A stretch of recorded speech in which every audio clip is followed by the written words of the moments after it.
Do you have some goals that are repeating itself over and over again every single year and you still didn't achieve it and you are kind of ashamed to put it in your vision board, in your year planning or in your 3 years planning, overall in your goals? I think all of us have this, and I made this video to help us to understand what are those things that has kept us not achieving them, and what can we do differently this time so that we can actually make space for this amazing goal or many goals that we have over years, or the new ones. This video will help you to accelerate overall accomplishment of all the items in your agenda. I'm super happy that you are here. Let's meet before we start. My name is Çağla. I'm so happy to have you here.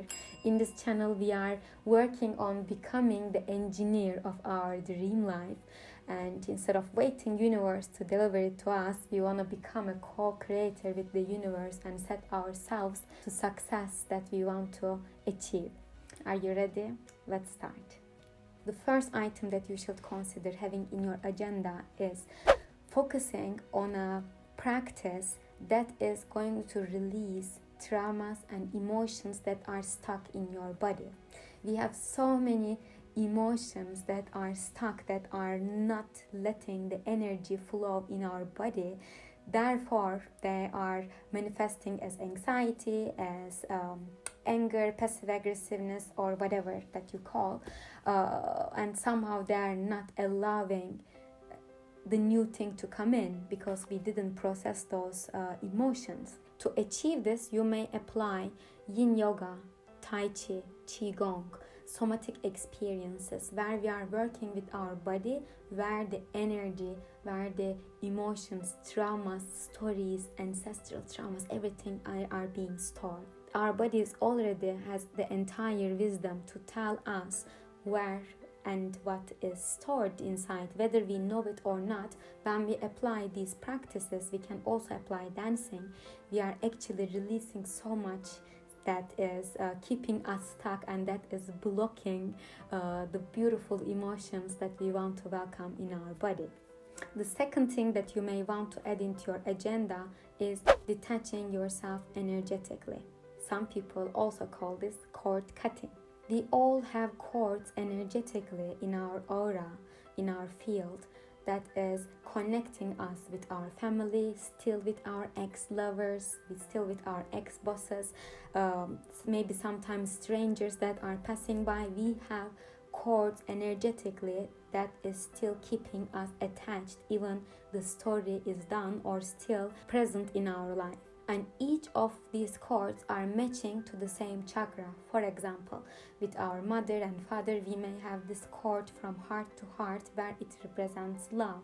As you may suspect, there are good cords but also negative ones.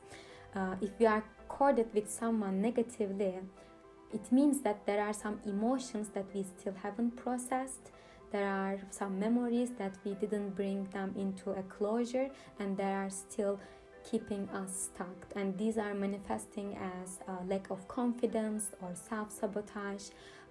Somehow we are not able to move forward because of some things that are still holding us strongly, but that person is not in our life anymore. So we have to bring this also in our agenda to cut important cords, at least, that created so much wounds in you.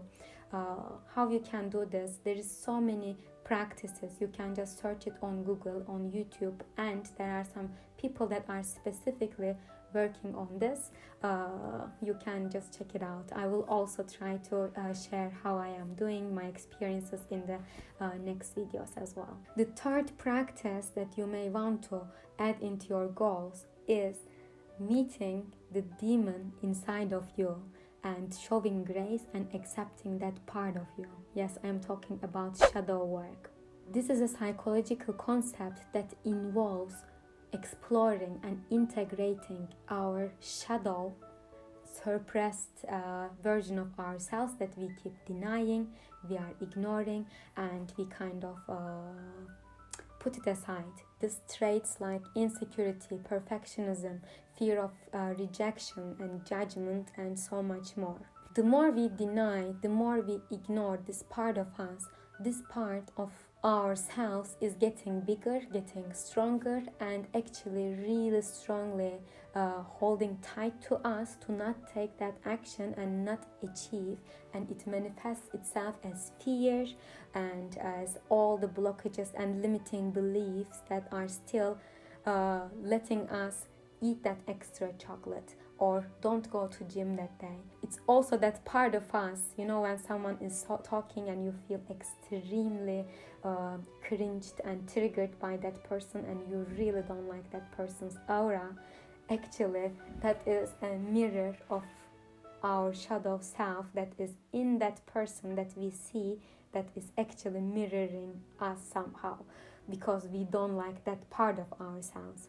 The more that we don't accept this part, the more that we are not bringing compassion towards that part of ourselves, and the more we suppress this, we are not going to be as successful as we want, and it means that this part is always going to be with us anyways, and this is gonna manifest as not achieving that goal again one more time. So I would suggest that find someone that is actually doing shadow work, but at the same time there are so many meditations on YouTube that you practice and figure out your demons inside of you. I think this is something that I have been working more recently, because I have been always this people pleaser, and I didn't tell about my emotions much. I was super judgmental towards myself and others, and this has been keeping me away from my goals, and actually practicing it gave so much freedom to that part of me where I could see her screaming, crying, and being so angry at me because I kept ignoring her. It felt like freedom. It felt like union. It felt like I am becoming whole more and more every single day, because I am not only this good part of me, but I am also the bad part of me, and they're being integrated in my being, and I have to accept it. The more I accept it, the more I know how to work towards my goals. When she rises up, I'm like, okay, I know that you are fearful, but we are gonna do it anyway. The fourth one is inner child work. I know everyone is speaking about this. I'm sure that you maybe read a book about it, or you did kind of like few meditations or practices that helps you heal your inner child, including therapy, which is amazing. I just want to put this as a reminder that please do not ignore your inner child when you are putting your goals. You know that inner child is still within you, and it will be with us till the end, and I think it will be nice to consider keep doing the work together and bringing this into your life if you haven't done the work, because when we are triggered from a situation, it may be, most probably, is a trigger that developed throughout our childhood, and these are still keeping us stuck. No matter how much you work on it, there is always something that's coming in, and we have to do the work constantly. So if you have done one time or two times or many times, it's amazing. Please keep this in your agenda and make space for your inner child. Remember, you are their mother, father, you are their parent, you are taking care of them. There is no one else taking care of them at the moment. So it's time to recreate the stories within you and nurture and soothe that child, so that you both can be happy and you are not triggered so much anymore this year, and you can actually focus on main things that you want to achieve. Don't get me wrong, when you want to take a step towards your goal, those triggers, so many things will come up in your relationships, in your work life. Somehow these triggers will be always available for you. But since you are doing your inner child work consistently, and this is on your agenda, on your to-do list, somehow you know that this is not gonna bother you. You know where to go to fix where that trigger comes from and really deeply understand and take care of yourself. The fifth one you should consider is two things. I will just give two of them at the same time. I know that they are big, but just put it in your pocket somewhere that you may want to consider. Ancestral karma healing and past lives. In your DNA, you are carrying generational lessons, the good ones but also the bad ones. You still have karmas, maybe they are not being solved. You may consider like, okay, I'm doing so much inner child work. I take care of so many wounds already. Where this stuckness, these blockages are coming from, it may be from your ancestors, as well as your past lives as well. So there are so many guided meditations on this that you can actually apply and actually energetically by yourself in this lifetime you can cleanse and clear what is stopping you from the past. This is something that you need to do if you want to create a generational new amazing story for your family and for your bloodline. Regarding past lives, maybe your soul was reincarnated many times and we came to in this lifetime, and from the past lives we may still carry those soul contracts, those blockages that are holding us back. There are so many also guided meditations you may want to consider.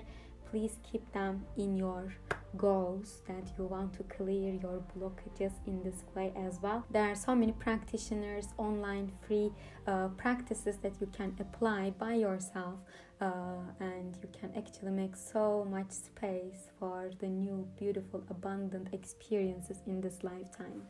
Let me know in the comments how it goes. The sixth one is learn to meditate correctly and deepen your practice. I cannot tell enough how important meditation is, not to reduce your stress and anxiety only, but really being in the flow, finding answers within, speaking to God, and going to that altered state of mind where you can actually connect mind, body, soul and become in union.